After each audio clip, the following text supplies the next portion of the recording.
Music has charms to soothe a savage breast, to soften rocks, to bend a knotted oak. When William Congreve wrote that in 1697, I'll hazard he never could have imagined the variety of musical instruments the world would produce over the next 3 centuries, or even all the different instruments that existed around the world in his time. Mankind has been using materials at hand to make music since the caveman days, and now we have triple-neck electric guitars. My name's Moxie, and this is your Brain on Facts.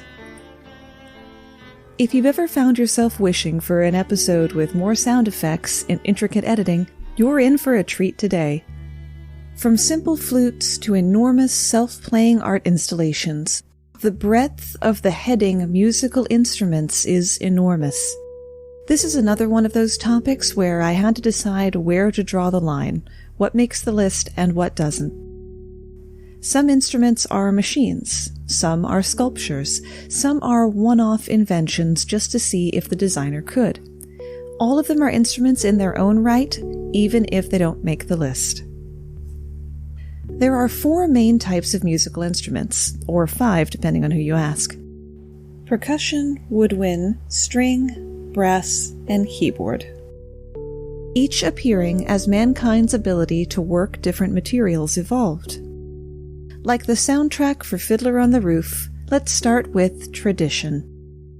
Every culture on Earth began making music with percussion, hitting one thing with another thing to make a sound you like. The earliest evidence we've been able to find of drumming dates back 165,000 years. Evidence of this and all other prehistoric instruments is hard to come by, not only because of the vast chasm of time, but because they were made of materials that would have decomposed millennia ago, like wood, bone, and leather. That doesn't mean that no evidence exists. Fragments of bone flutes have been found in archaeological sites in southwestern France, dated between 20,000 and 35,000 years old.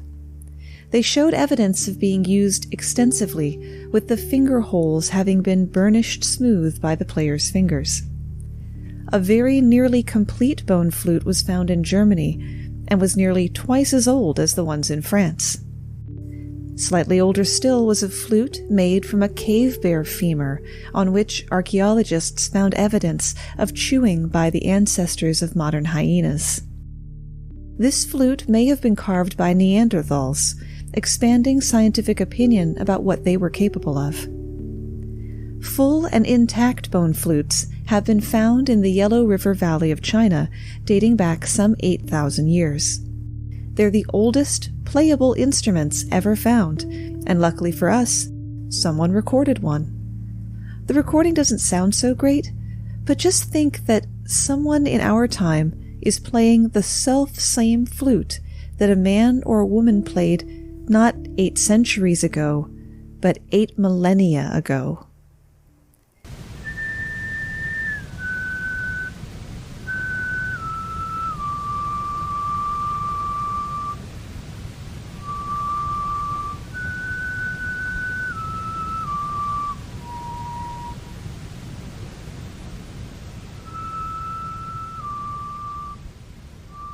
How different the world was the first time that flute sang. After pounding on things and blowing through things, early man began to experiment with strings. The earliest records referencing stringed instruments come from Mesopotamia 3,000 years ago, and fragments of a stringed instrument over 2,000 years old have been found on the Isle of Skye. They are lyres, little harps held against the body. Plucked instruments were eventually joined by bowed instruments. The first recorded reference to a bowed lyre was in the 9th century in Persia, and it was called a lyra. Though we don't have recordings of that, we do have the Chinese erhu, which evolved from a 2-stringed lute, te jingqi, 1,000 years ago, and is still played today.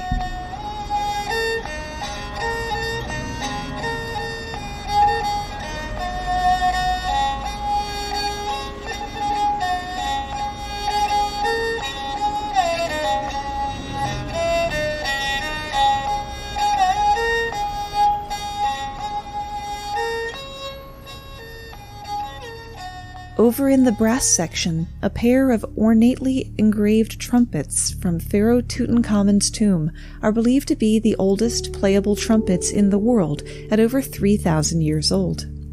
They were discovered in 1922 by archaeologist Howard Carter and played over BBC Radio the following year. Since their discovery, there have been claims that the trumpets have the power to summon war, since Britain entered World War II 5 months after that broadcast. Sadly, the recording was not preserved. And that leaves the fifth category, keyboards. Oh yeah, you're probably thinking harpsichords and stuff. Those are relatively modern. You'd be surprised how old relatively modern could be. A 5-stringed instrument known by the Igbo of present-day Nigeria as uba-aka or uba-akwara survives into the modern era as the thumb piano known as mbira or kalimba. The oldest specimen found was carved in bronze, which probably accounts for it having survived 1,000 years of degradation, though it is known to have existed 3 times longer than that.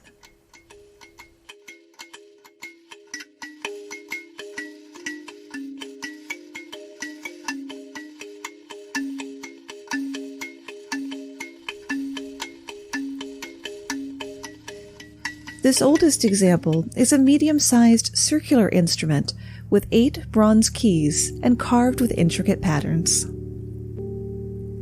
As our mentions of bone flutes should indicate, musical instruments can be made from almost anything, even stone. It's called a lithophone, Greek for stone and sound, and it reaches backwards to Vietnam 10,000 years ago and forward to modern-day Michigan. Picture a xylophone with carefully selected and shaped slabs of stone. Naturally, different types of stone make different sounds. Here is one made of granite.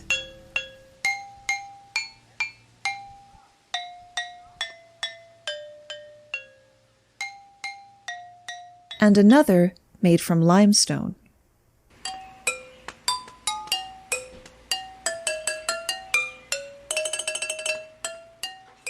Both of these were created by musician, artist, and educator Tom Kaufman.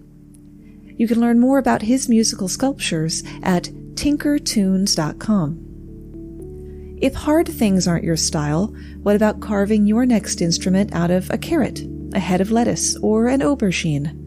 Never say eggplant if you can say aubergine. Vienna is home to the Vienna Vegetable Orchestra, a group that hits the greengrocer on their way to the concert hall. Before each performance, they carve new instruments from fresh produce. Each performance is different, varying with the vegetables available. They turn the veggies into recorders, castanets, whatever you call 2 things that you rub together. By the end of the performance, the veggies are pretty much shot, and the whole process starts again. Here in Richmond, Virginia, we have the Indigenous Gourd Orchestra, which is just as it sounds, but they add a few accoutrements like strings and drumsticks, and they also dress up in cool, funny gourd hats.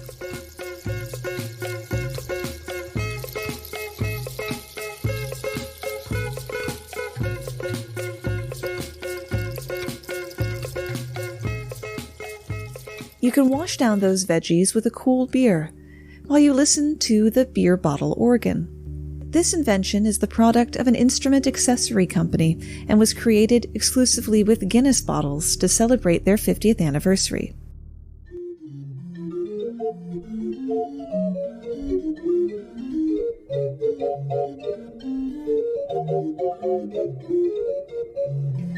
If you like your beer cold, which is not how to drink Guinness, cold is for pilsners and light lagers, but don't get me started on that.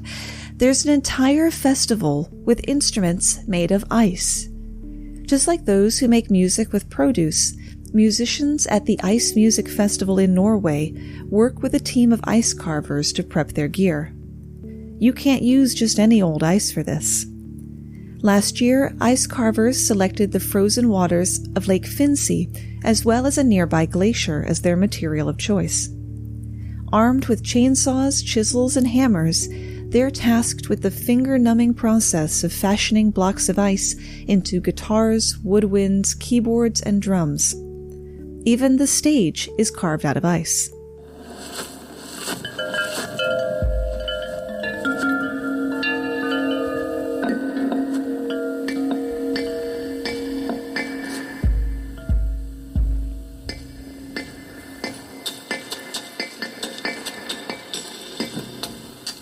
To ensure that there is enough ice to work with and that it will last long enough, the festival has been moved to Finse, as temperatures have been abnormally warm and getting warmer in Gaelo, where the festival debuted in 2005. If that's not your kind of cool, you could always play a skatar. The skatar is a guitar and bass made from a skateboard. Played and sometimes ridden by Keith Irish of the California band Punk as a Doornail, which mixes rock with avant-garde, atonal components by means of the skatar. Being a bass player, when Irish was asked to join a band as a guitarist, he didn't have a guitar, but he owned a skateboard. So necessity being the mother of invention, the skatar was born. If you're really into rock, there's always the great stalagpipe organ. Deep in the Luray Caverns of Virginia sits the largest musical instrument in the world. The great stalagpipe organ appears at first to be a normal organ, but instead of using pipes, the organ is wired to soft rubber mallets poised to gently tap stalactites of varying length and thickness.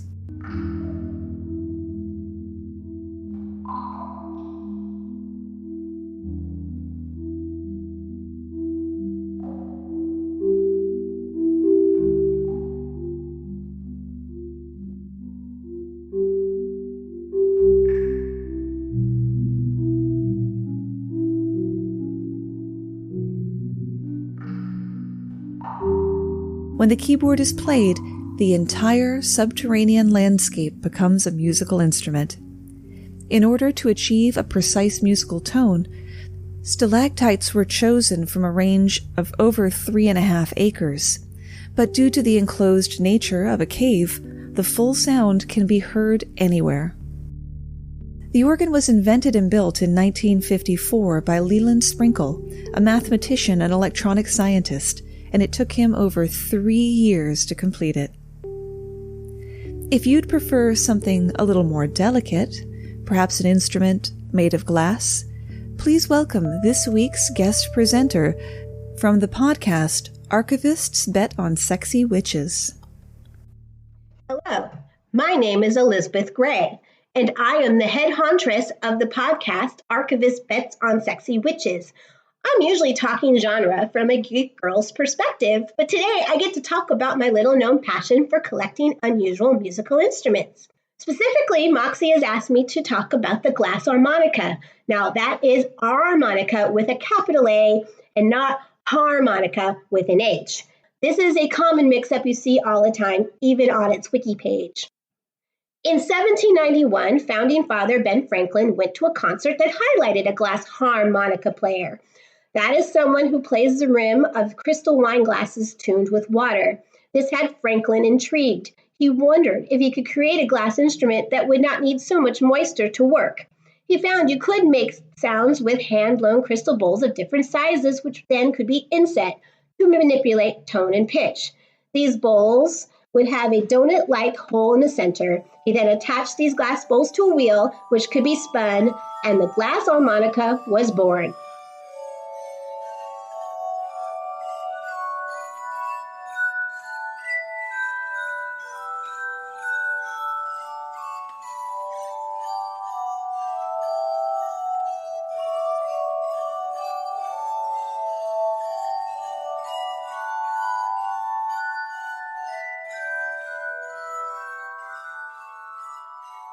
So how do you play one? Well, a musician sits in front of the harmonica and plays it very much like a piano. Some have a hand crake, but larger ones have a foot pedal that controls the speed of the glass harp. There are usually metal strips in between the glass rims to guide the player's fingers along. And while there is very little water used, harmonica players still have to moisten their hands to create its dulcet tones. never, and I mean never touch the hands of a glass harmonica player before a performance. They really don't like that. It was given mixed reception by the public at large. Some of the super rich took to them right away. This was said to have included a very young Marie Antoinette. And a few prominent composers did include them in their works, including Wolfgang Amadeus Mozart, Camille Saint-Saëns, and Ludwig van Beethoven. However, there were also rumors that long exposure could lead someone to go crazy. Many people compared the sounds of a glass harmonica to the voices of angels. People thought being exposed to the divine for too long was too much for humans. There are stories that a few players had indeed gone crazy, and yes, there are even some cases of harmonica players dying young. There's also a rumor that players used mercury powder to protect their fingers from the constant rubbing of the glass rims. It is true, glass harmonica players do lose their fingerprints over time, but mercury poison was relatively common in that day and age, so we don't know if the use of mercury or any of these stories are actually true.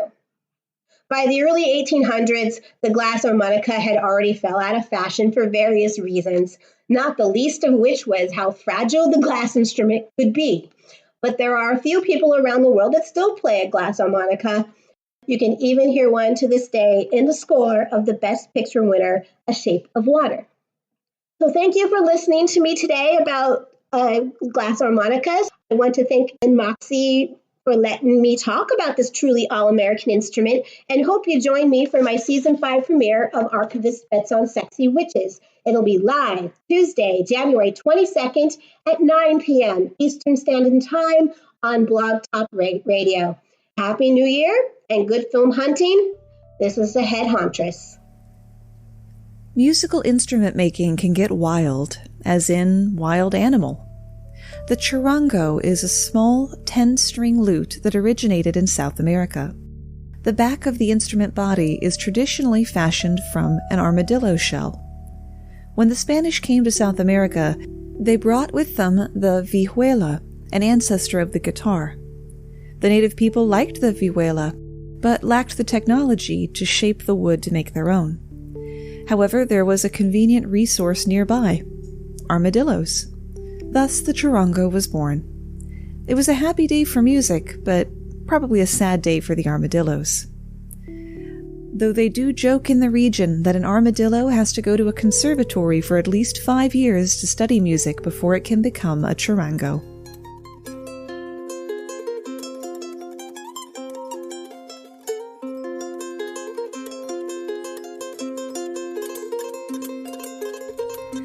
Today, many of the best charangos have wooden backs instead of armadillos.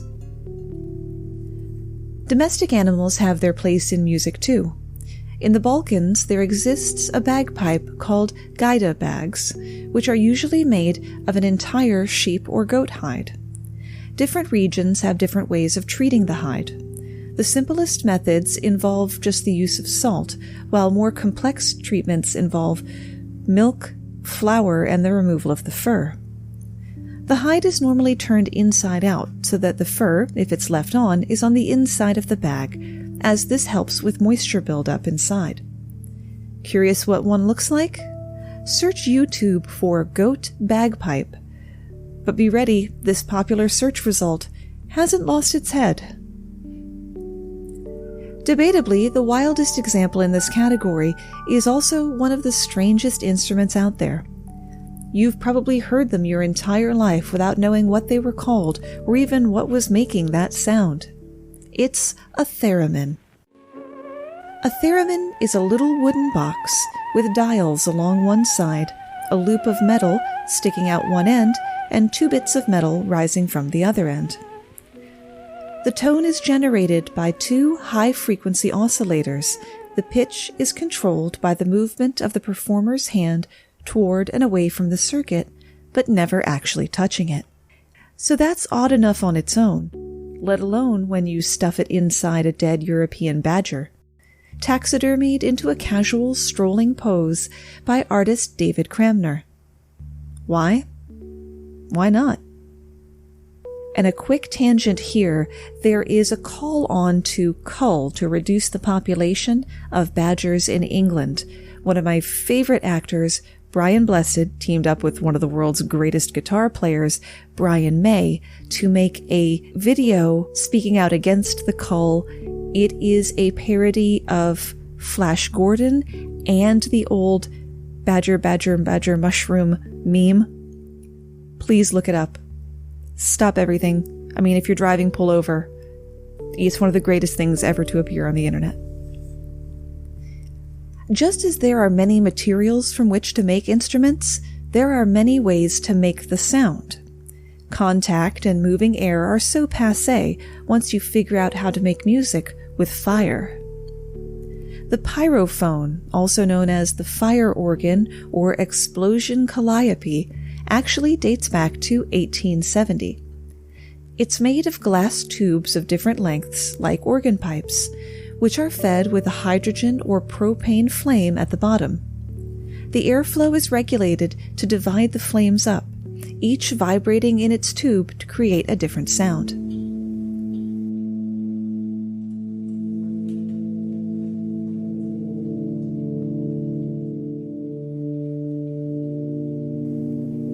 If fire isn't entertaining enough for you, how about lightning?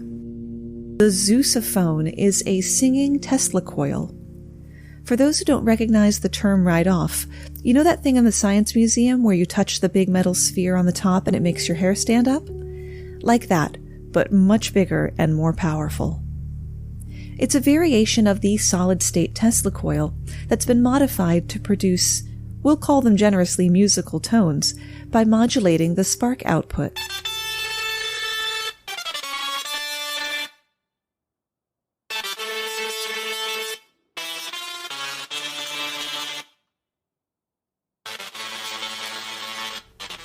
The musical tone results directly from the passage of the spark through the air.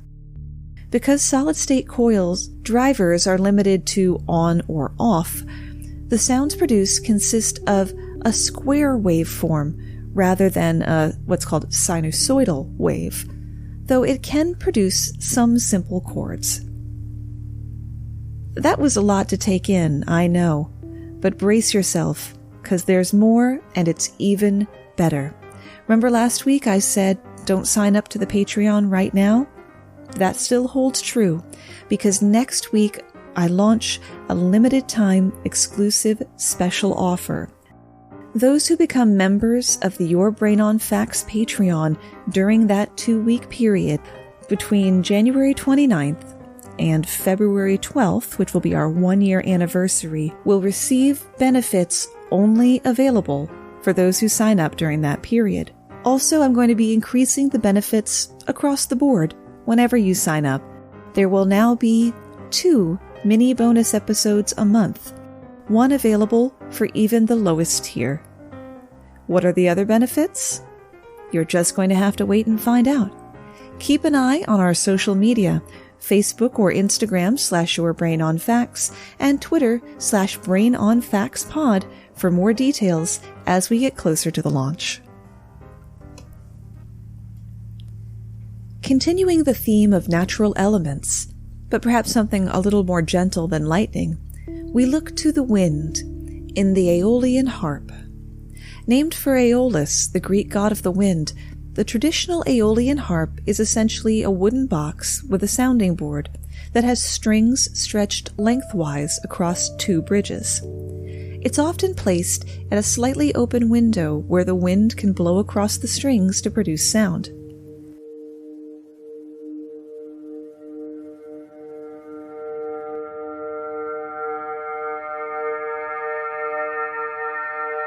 The strings can be made of different materials or different thicknesses that are all tuned to the same pitch, or identical strings tuned to different pitches. Aeolian harps became popular as a household item during the Romantic era, when they were just mad for anything even vaguely Greco-Roman. And Aeolian harps are still handcrafted to this day. Some of them now take the form of monumental metal sculptures, such as one in New Mexico that stands 24 feet or 7.3 meters high and plays its beautiful melody over a now abandoned shopping center, which is a post-apocalyptic movie set waiting to happen if I ever heard of one. For an even lighter touch, how about light itself? Professor Scott Hall of Cogswell Polytechnic College has used modern technology to create a theremin-type instrument that's really one of a kind. The Optive Video Tone projects video onto the ceiling from stock footage, movies, etc., and simultaneously responds to the images with different sounds like tones and buzzes. Professor Hall can control the images to control the output of the sounds, thereby making music. Say you're in the mood for something more subtle. The very road beneath your feet can make music, or the road beneath your car, anyway. There are a number of musical roads throughout the world, from California to Japan to Denmark, where the first one was created in 1995. Grooves are strategically carved into the road surface that change the sound of your tires as you drive over it at the correct speed, like a rumble strip on the highway if you tuned it.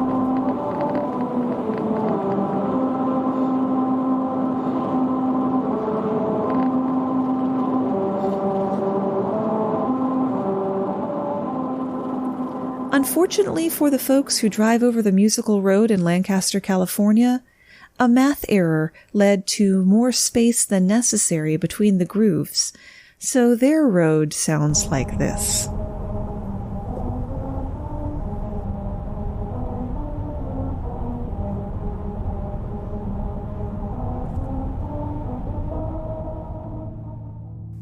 Now, size really matters when it comes to musical instruments. For example, here's a standard flute, which measures 25 inches or 65 centimeters. The contrabass flute is an unbelievable 9.3 feet or 2.5 meters long, as wide as your two hands making a circle, and sounds like this.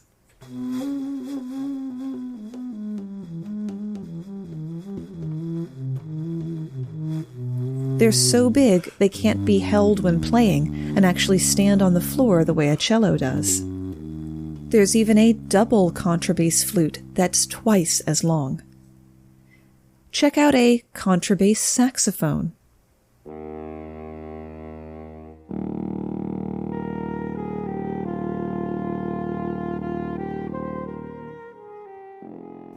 The contrabass clarinet.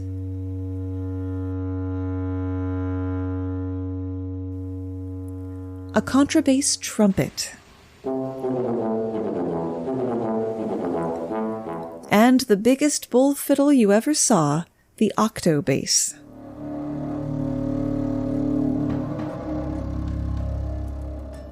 And that's where we run out of ideas, at least for today. I'll leave you with one of my favorite instruments for a very specific reason. Lovers of the dark crystal should remember the branched recorder type instrument that Jen the Gelfling played. I'd include a clip, but I'm pretty sure Disney owns the movie now and I would get my cute little butt suit off. That sound comes from a real instrument, not a synthesizer. It's called a double flageolet. It's like a swollen bassoon mouthpiece with two wooden flutes sticking out the end of it.